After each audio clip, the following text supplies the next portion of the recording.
तो इस एग्जांपल में सबसे पहले हमने डबल सीक्वेंस लिया और डबल सीक्वेंस में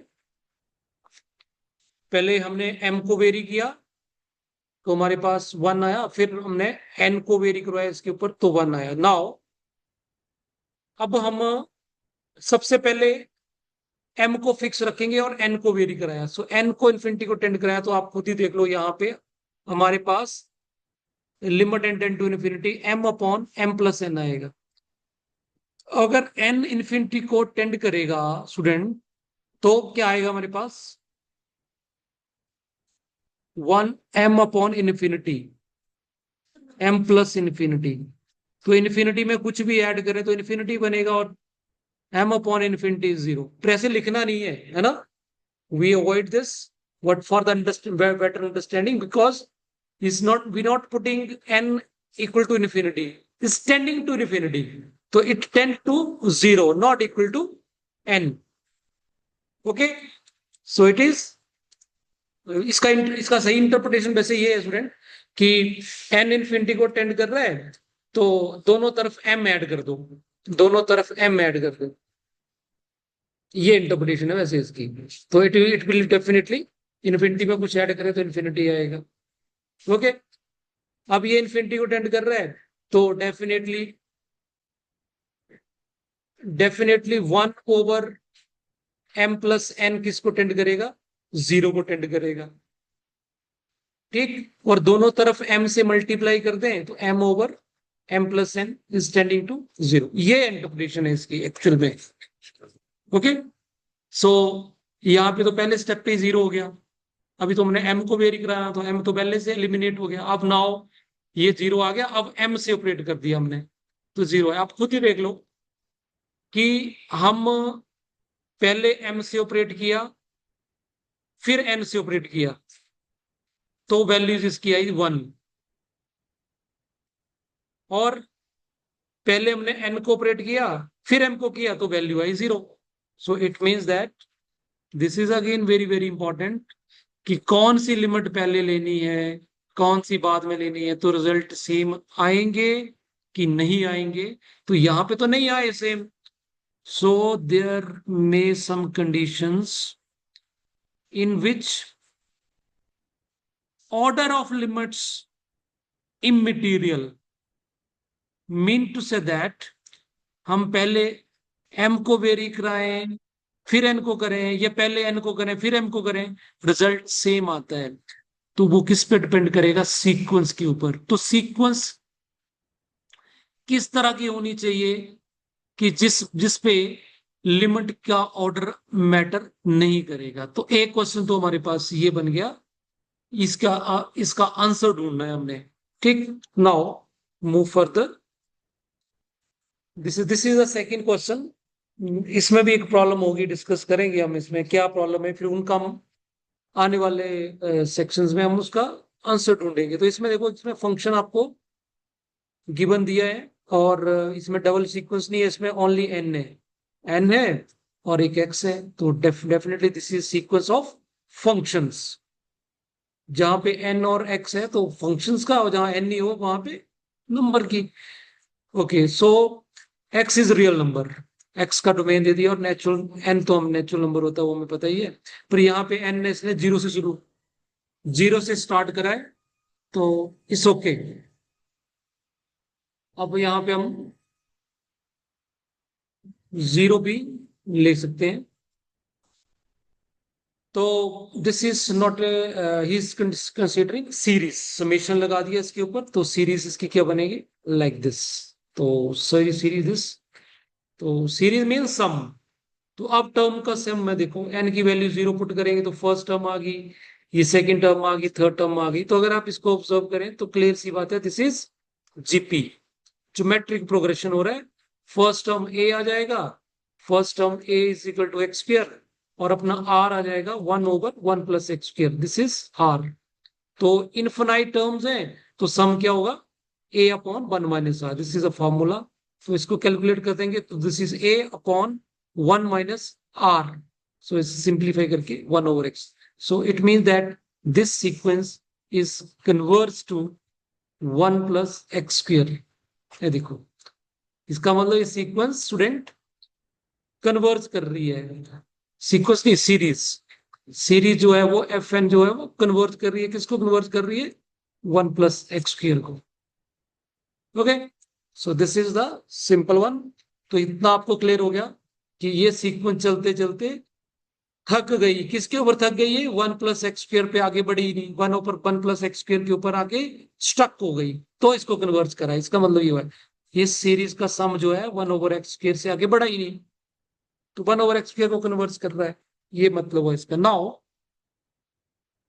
अब हम x की बात करते हैं, n की बात तो कर ली हमने, now we are move to x। अब पहले देखो, यहां पे देखो कि x की वैल्यू अगर 0 लेंगे तो क्या होगा? x की वैल्यू 0, तो यहां पे 0 पुट करेंगे तो 0/1 + 0 तो हमारे पास एफ एन जो हो गया वो 0 बन गया। ठीक, तो x = 0 पे 0 आ रहा है। आज जो एफ ऑफ एक्स आया वो हमारा 1 + x आया। अब x की वैल्यू 0 पुट कर रहे हैं तो एफ ऑफ एक्स कितना आया? वो 1 + 0 = 1। अब देखो ये ये देखो, ये सिचुएशन देखने वाली है ना। ठीक,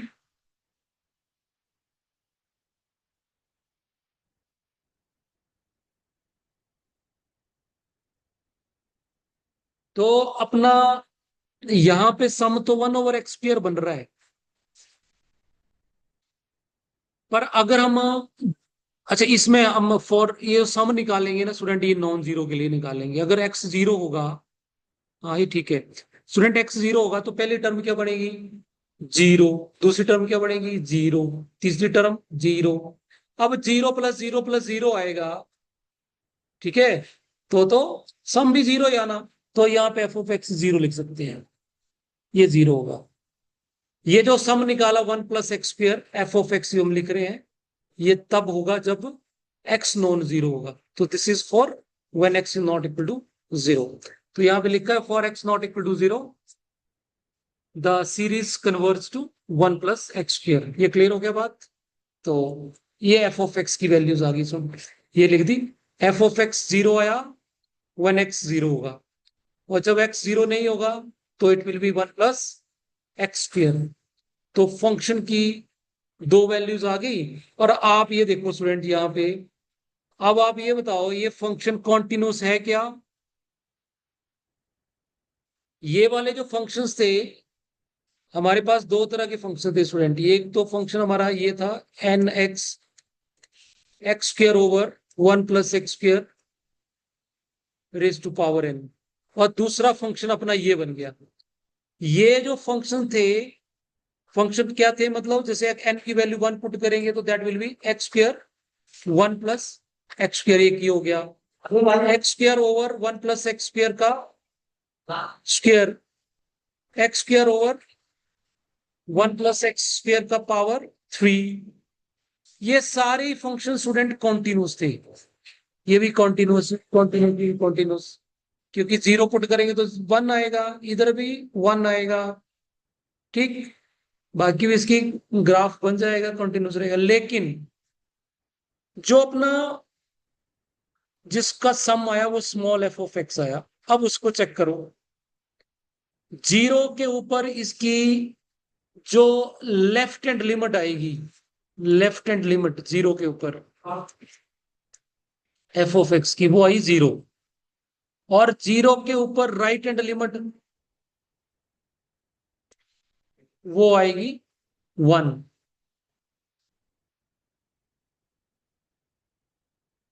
नहीं, यहां ये भी 1 आएगी, ठीक है, क्योंकि x नॉट इक्वल टू 0 का मतलब ये 0 हुआ, यहां से कन्वर्ज करेगा तो 0 नहीं हुआ ना, तब भी 1 आएगा, और इधर से कन्वर्ज करेगा तब भी 1 आएगा, दोनों केसेस में 1 आया ही।